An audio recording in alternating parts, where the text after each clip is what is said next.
So hi, my name is Ruth from Makeupless Monday, and I'm here today with the lovely Xiaoyi.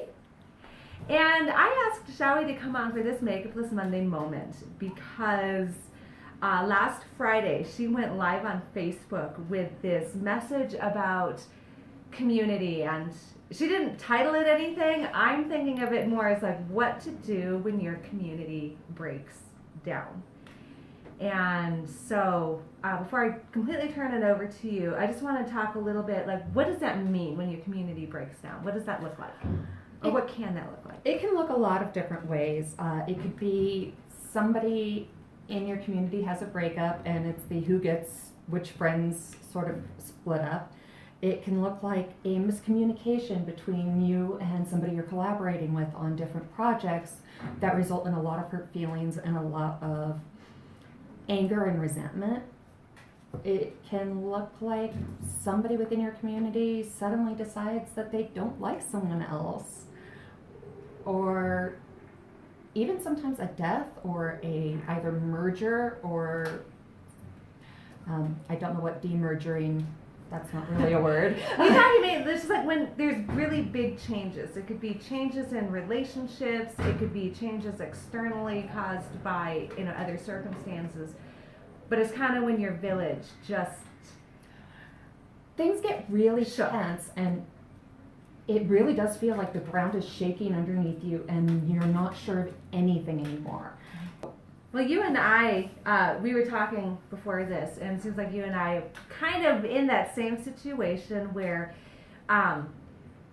we have kind of two separate communities in a way, and we both get to a point or going through a point where our community has just kind of shook us. And what you were talking about on Friday about staying present in the community, I wanted to know if you would talk about that on a personal note, because I need that too. I'd be delighted to. So when things get that really tense, really nervous thing going, and for me it actually triggers a fight or flight response, and I think it does in a lot of people, it's very common in our culture right now to run away. Like I said, fight or flight, and that can be unfriending people, stop showing up to events, sitting in your car having a panic attack trying to figure out if you can go somewhere. Fear of being vulnerable because you've been hurt. Yes, and sometimes it's I don't want to say it's not an invalid fear, but sometimes in our minds we're making the situation a lot worse than it actually is. In my instance, I actually had a conflict in communication with someone that resulted in us no longer collaborating on several projects we were working on together. And because of how that miscommunication occurred, I was terrified that when I showed back up in the community, the other person and I are both leaders of the community. We've been pushed into that position by our group, and I was terrified that they would be saying things about me and the entire community would hear that I was not good at this, I was not good at the other thing, I didn't do this, and I was a horrible, awful, horrendous person, and nobody would want to talk to me, nobody would want to see me. Mm-hmm. I wouldn't be able to continue helping serve my community in the ways I enjoyed. And I actually do have PTSD, so I was sitting in my car shaking, physically shaking at the thought of going into an event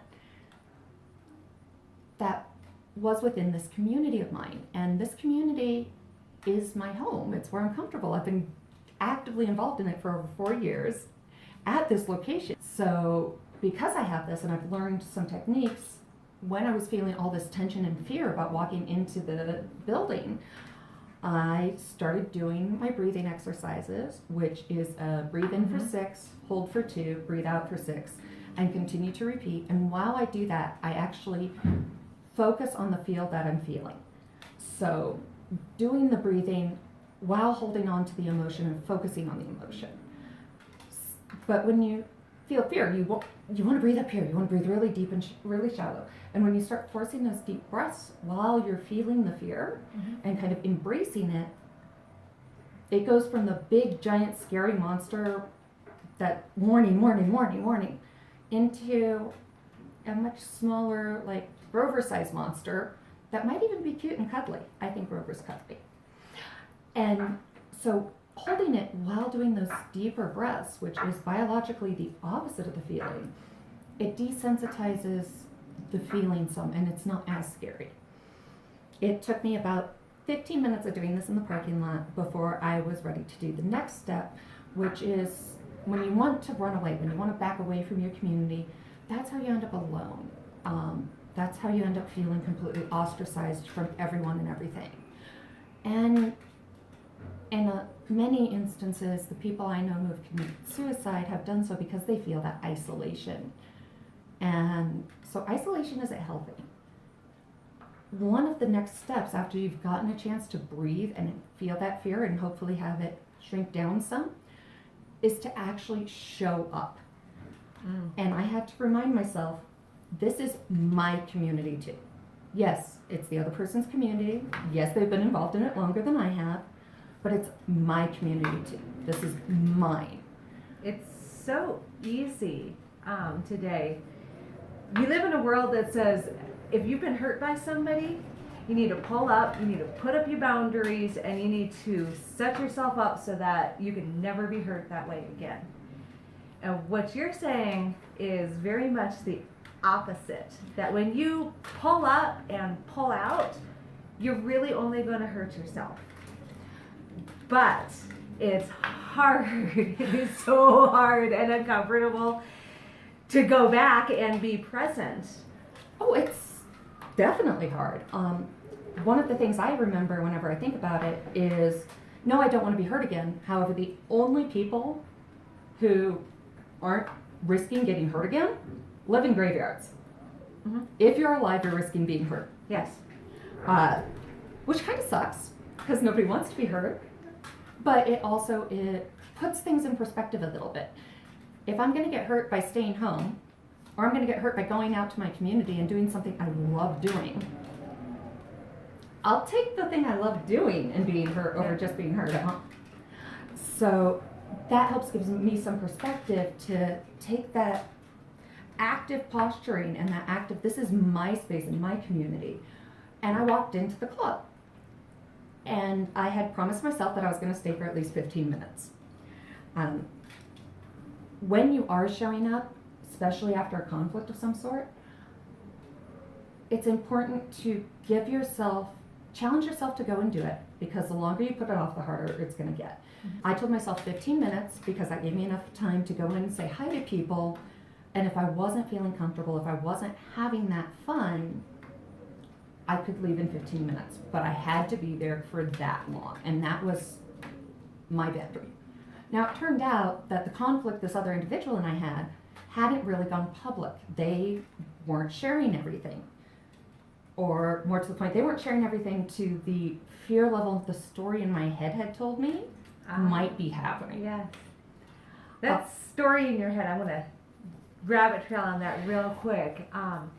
Especially when dealing with PTSD, it is very easy to get stuck in the story that's inside of our head of what we think is going to happen as a result of this conflict, as opposed to just getting back out and dealing with what is actually happening.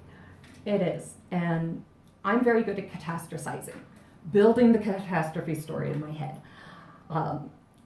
I can take forgetting to say thank you to someone and turn it into, they hate me, they've told everybody I'm an ungrateful, miserable person, and the entire world will never want to talk to me again because I forgot to say thank you when somebody handed me my drink.